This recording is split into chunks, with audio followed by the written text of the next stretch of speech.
The concept of karma originates from which religion? Christianity, Islam, Hinduism.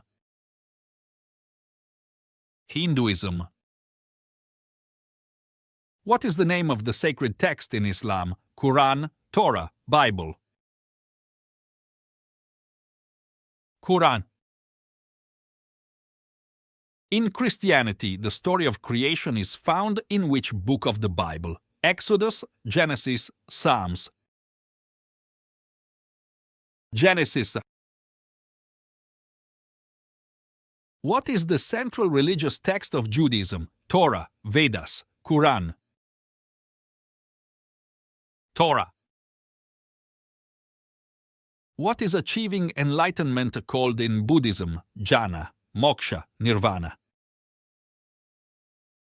Nirvana. Thank you for taking the Christian Cat Corner quiz.